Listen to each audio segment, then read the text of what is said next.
দীপাবলির শুভেচ্ছা জানাতে ভারতবর্ষের প্রধানমন্ত্রী নরেন্দ্র মোদীকে ফোন করলেন আমেরিকার প্রেসিডেন্ট ডোনাল্ড ট্রাম্প। এবং এর আগে তিনি হোয়াইট হাউসে দীপাবলি উদযাপন করলেন। তিনি প্রদীপ জ্বালিয়ে সকলকে নিয়ে দিওয়ালি সেলিব্রেট করলেন, যা এখন গোটা বিশ্বের কাছে রীতিমতো চর্চার বিষয়। এই ফোন কলের পর ধরে নেওয়া হচ্ছে আমেরিকা এবার ভারতের উপর যে 50% ট্যারিফ লাগিয়েছে তা কমিয়ে 15 থেকে 16% করবে। অর্থাৎ ডোনাল্ড ট্রাম্প বুঝে গেছেন ভারতকে তিনি চটিয়ে আলটিমেটলি ভুল করেছেন। আমেরিকার কোনো স্বার্থ তিনি রক্ষা করতে পারেননি। উল্টে ডোনাল্ড ট্রাম্পের বর্তমান রাজনৈতিক কেরিয়ারেও কিন্তু বড়সড় ধাক্কা তিনি খেয়েছেন এই উগ্র বিদেশ নীতির জন্য।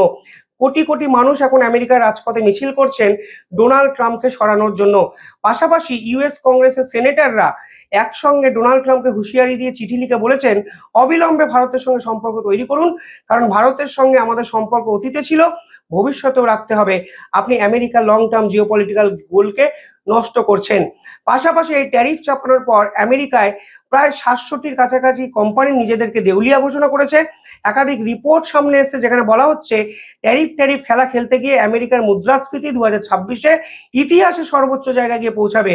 আর এই মুহূর্তে দাঁড়িয়ে আমেরিকা এবং ভারতের ট্রেড রিলেশন $500 বিলিয়ন পৌঁছাতে পারত আগামী 5 বছরের মধ্যে, যা ডোনাল্ড ট্রাম্প সম্পূর্ণ শেষ করে দিয়েছে। তা শুধু ভারতের উপর ইম্প্যাক্ট ফেলবে তা নয়, আমেরিকা ছোট বড় মাঝারি সমস্ত ব্যবসায়ীদেরও ভবিষ্যতে কিন্তু অনেক বড় সড়ো প্রশ্নচিহ্ন তুলে দিতে বাধ্য। পাশাপাশি ডোনাল্ড ট্রাম্পের এই পলিসির জন্য ইনভেস্টররা টাকা উইথড্র করে নিচ্ছেন আমেরিকার মার্কেট থেকে, শেয়ার বাজারের পতন।